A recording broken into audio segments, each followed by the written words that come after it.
Doctor صاحب، مذاکرات کی دعوت تو دی جا رہی ہے وزیراعظم شہباز شریف کی جانب سے، اور یہی کچھ دیر پہلے انور رضا صاحب بھی کہہ رہے تھے کہ ان کے اختیار میں شاید ایسا نہیں ہے، اور مہتا صاحب نے یہ کہا کہ شاید شہباز شریف کے ذریعے مذاکرات کی دعوت دی جا رہی ہے. آپ کیا کہیں گے؟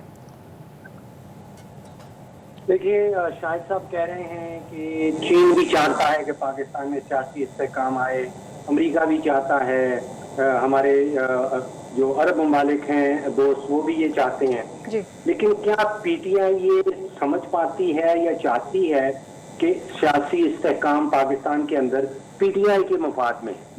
دیکھیے، پی ایم ایل این کی 31 سالہ تاریخ ہے، وہ 31 سال پہلے اس کی بنیاد ڈالی گئی تھی. پیپلز پارٹی کی کوئی 56 سالہ تاریخ ہے، اور انہوں نے بہت کچھ سیکھا ہے.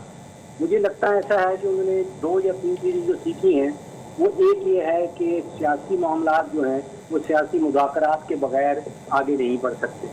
دوسرا انہوں نے سیکھا ہے کہ اتفاق رائے سے سیاست کو چلانا ہوگا. کوئی بھی ایک سیاسی جماعت جو ہے وہ اپنے اون پہ سیاست نہیں کر پاتی ہے، سیاست کو آگے نہیں بڑھ پاتی. اور تیسرا یہ کہ سیاست جو ہے وہ تخت یا تختے والی سیاست نہیں ہے. اب پی ٹی آئی کا جو سیاسی منشور نظر آتا ہے، جو سیاسی بیانیہ نظر آتا ہے، جو سیاسی حکمت عملی نظر آتی ہے، اس میں نہ تو دوسری سیاسی جماعتوں کے ساتھ مذاکرات ہیں، اور نہ ہی سیاست جو ہے وہ تخت یا تختے والی سیاست ہے. تو مجھے 2 چیزیں نظر آتی ہیں. ایک تو مذاکرات ہوتے نظر نہیں آتے، اور اگر مذاکرات ہو بھی جائیں تو نتیجہ خیز مذاکرات مجھے نظر نہیں آتے. ٹھیک ہے، ڈاکٹر صاحب یہ کہہ رہے ہیں کہ پہلے تو مذاکرات ہوتے ہوئے نظر نہیں آ رہے، اگر ہوتے بھی ہیں تو نتیجہ خیز نہیں لگتا کہ ہو سکتے ہیں. ڈاکٹر صاحب، دفتر خارجہ کی جانب سے اس خبر کے بعد ایک بیان جاری کیا گیا. انہوں نے کہا کہ امریکی قرارداد میں پاکستان کی سیاسی صورتحال کا جو ہے وہ پورا حوالہ نہیں دیا گیا، اور یہ ادھوری سمجھ کا نتیجہ ہے. کیا کہیں گے؟ دیکھیے، جو امریکہ کا آئین ہے جس کے تحت وہ ریاست چلتی ہے، میں سمجھتا ہوں کہ اس کو اس کے 2 یا 3 پوائنٹ سمجھنا ضروری ہے. یہ قرارداد ہے، شاید 901 نمبر دیا گیا ہے، ریزولوشن 901، جو ان کا ہاؤس آف ریپرزینٹیو ہے، جیسے ہماری نیشنل اسمبلی سمجھ لیجیے.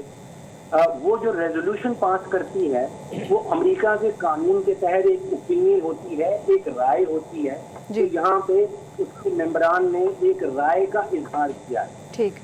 دوسرے لیول پہ وہ ایک کنسرن ہوتا ہے، جو خدشات کہہ لیجیے. اس ریزولوشن کو، جس کو ہم کہتے ہیں فورس آف لا، اس کے پیچھے قانون کی طاقت نہیں ہوتی. تو ریزولوشن پاس ہو گیا، یہ ان لوگوں نے جنہوں نے پاس کیا ان کی رائے ہے، ان کے خدشات ہیں، اس کے پیچھے قانون کی طاقت نہیں ہے. اور قانون کی طاقت کیوں نہیں ہے؟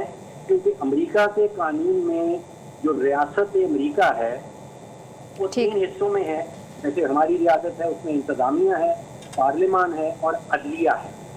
جو خارجہ پالیسی ہے وہ پارلیمان کی ڈومین نہیں ہے. امریکہ کے اندر خارجہ پالیسی ڈومین ہے، جس کو وہ لوگ کہتے ہیں ایگزیکٹو برانچ، جس کو ہم انتظامیہ کہتے ہیں. یعنی کہ جو صدر صاحب ہیں وہ مل کے جو ان کا ڈپارٹمنٹ آف اسٹیٹ ہے، جیسے ہماری منسٹری آف فارن افیئرز ہے، اور پینٹاگن جو ان کا فوجی ادارہ ہے، یا ڈپارٹمنٹ آف ڈیفینس کہہ لیجیے، یہ 3 ادارے مل کے امریکہ کی خارجہ پالیسی تشکیل دیتے ہیں. خارجہ پالیسی پارلیمان، جو امریکہ کی پارلیمان ہے، اس کی ڈومین میں نہیں آتا. تو ایک تو یاد رکھیے، یہ اوپینین ہے، یہ کنسرن ہے، خدشات ہیں ہاؤس آف ریپرزینٹیو کے، ان کے پیچھے قانون کی طاقت نہیں ہے. اور میں یہ سمجھتا ہوں کہ یہ سب سے بڑی فتح ہے ان لابیز کی جو پی ٹی آئی نے ہائر کی ہیں امریکہ کے اندر. اس میں ایک ایل جی ایس ہے، اس کو کوئی 1.5 کروڑ روپیہ دیتے ہیں. ایک اور لابیز ہائر کیا تھا، اس کو 25 لاکھ روپیہ مہینے کا دیتے ہیں.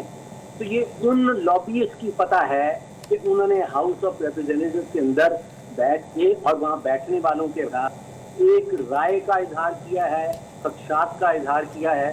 اس کا فارن پالیسی سے قطعاً کوئی تعلق نہیں. ٹھیک ہے، اوکے، آپ کا پوائنٹ میرے پاس آ گیا.